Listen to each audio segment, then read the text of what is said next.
sudden bite of cold air hit my face, carrying the sour, damp smell of wet cardboard and rotting pine needles. His hand, which had been resting so gently on my shoulder just moments before, slipped down to my bare wrist.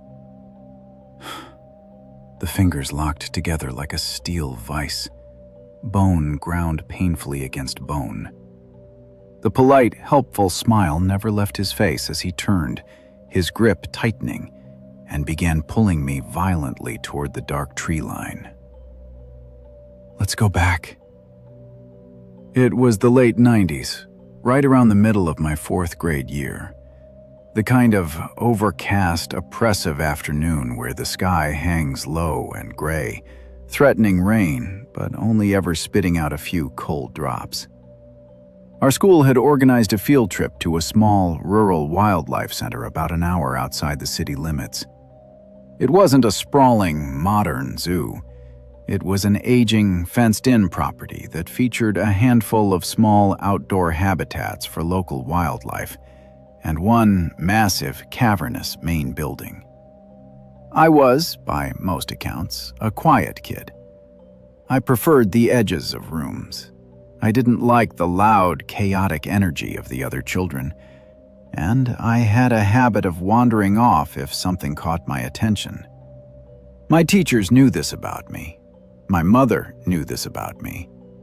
But in a crowd of 30 distracted 4th graders, it is remarkably easy to become invisible. The main building was essentially a museum of taxidermy. It was a sprawling maze of long corridors, lined with thick, scarlet-red carpeting that absorbed the sound of our footsteps. The lighting was painfully dim, relying on amber-tinted bulbs that cast long, distorted shadows against the walls.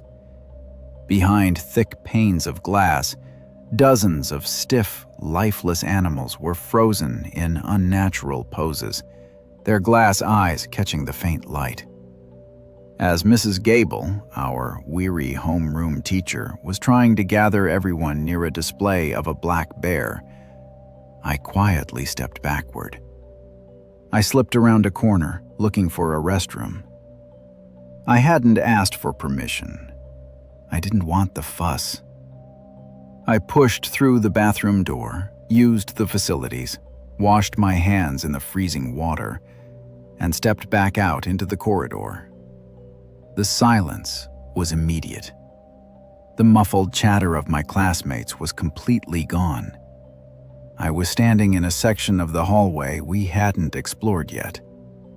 The scarlet carpet stretched out in front of me, bordered by more glass cases holding the stiff, silent shapes of owls and coyotes. Have you ever noticed how the air in an empty building feels heavy? The hallway hooked sharply to the left. At the end of it, sitting against the wall, was a stack of folding chairs. And crouched behind them, perfectly still, was a man. I stopped in my tracks. A brief, nervous laugh escaped my throat. At 8 years old, my mind scrambled to make sense of the visual. I thought it was a joke. I thought he was an employee playing hide-and-seek with another group. He didn't laugh back. He stood up slowly from behind the chairs and stepped into the dim amber light. He looked entirely unremarkable. He wore a plain, faded green polo shirt tucked into khaki pants. No name tag, no walkie-talkie. But his posture was relaxed, authoritative, and perfectly calm. He approached me with slow, measured steps, looking down with a gentle expression. His voice was smooth, quiet, and deeply reassuring. He asked me where my group had gone. I looked down at my sneakers, feeling the sudden pressure of talking to a stranger. I mumbled that I didn't know. I had just come from the bathroom and they were gone. He offered a warm, sympathetic nod. He told me it was completely fine and that he knew exactly where the school tours usually went. He extended a hand toward me, his palm open. I hesitated. There was a faint scent coming off his clothes. It wasn't the chemical, dusty smell of the museum. It smelled like stale sweat, wet earth, and something sharply metallic, like old pennies. He kept his hand extended. He didn't break eye contact. I reached out and took his hand. His palm was rough, the skin calloused and strangely cold. He turned and began leading me down the hallway, away from the direction I had originally come from.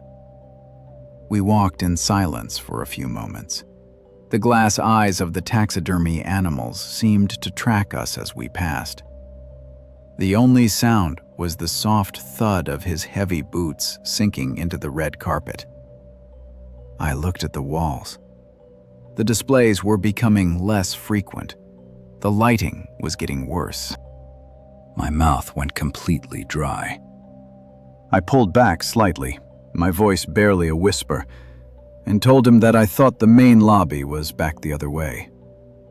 He didn't slow his pace. He didn't even look down at me. His voice remained perfectly steady, entirely polite, as he explained that the main doors were locked for cleaning. We had to take the employee shortcut. He squeezed my hand, just a fraction tighter. He pushed his weight against a massive, unpainted exit door at the very end of the hall. The hinges screamed in protest. We didn't step out into a lobby. We stepped out into the freezing, overcast afternoon. The back of the building was a desolate concrete loading dock. 2 overflowing green dumpsters sat to our left. Beyond them, a rusted chain-link fence separated the property from a dense, overgrown stretch of woods. There was no one else around. The moment the heavy metal door clicked shut behind us, the man's entire demeanor fractured. His gentle grip shifted violently. His hand slid from my palm down to my wrist, his thick fingers overlapping and clamping down with a crushing pressure. The polite smile remained plastered on his face, but his eyes were wide, fixed on the tree line. He began to pull. My sneakers dragged across the concrete. I didn't scream. My throat closed up so tightly that I couldn't pull air into my lungs. A wave of profound nausea hit my stomach, acidic and hot. The world seemed to tilt sideways. He was walking faster now, his boots tearing through the wet weeds near the dumpsters, dragging me toward the gap in the trees. The cold wind bit at my face. I could feel the blood pounding violently behind my ears. We were 3 feet from the tree line. The sound shattered the heavy afternoon air. It was a raw, vocal tear of pure desperation. I jerked my head to the right. On the far side of the rusted chain-link fence, standing near the outdoor enclosures, was Mrs. Gable. Her face was entirely drained of color, her hands gripping the wire mesh so hard her knuckles were white. She was screaming my name, but it was enough. The man froze. He looked at the screaming teacher, then looked down at me. His fingers snapped open. Without a single word, he turned and vanished into the dense brush of the woods. He didn't run like a panicked animal.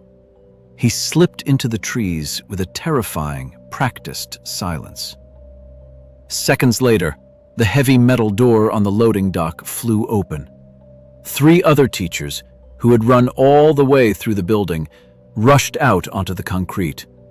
They grabbed me by the shoulders, pulling me backward, wrapping their arms around me, smothering me in the fabric of their coats. The rest of the afternoon was a blur of flashing lights and frantic adult voices. The field trip was immediately terminated. The local police arrived, taking statements, walking the perimeter of the woods with heavy flashlights. My parents were called. The children were hurriedly ushered back onto the yellow school buses. I sat alone in a window seat, staring blankly at the condensation forming on the glass. My classmates cast strange, whispered glances at me. I ignored them. I could still feel the phantom pressure of his fingers wrapping around my bones. Through the rain-streaked window, peering through a thick cluster of dead branches near the shoulder of the road, I saw him. He was crouching in the wet dirt. He was perfectly still, his hands resting on his knees, watching the convoy of yellow buses roll past. Even through the rain, even from 20 yards away, I could see that polite, unmoving smile. I didn't point. I didn't yell for the teacher. I sat in absolute silence, my hands shaking in my lap as the bus carried me away. Why do we freeze when we should fight? Why do we stay quiet when the world expects us to scream? I don't know the answer. I only know that the woods are deep, the world is quiet, and sometimes the monsters look exactly like everyone else. If you enjoyed this story, a like is always appreciated. What would you have done in their place? Subscribe for more stories from the dark.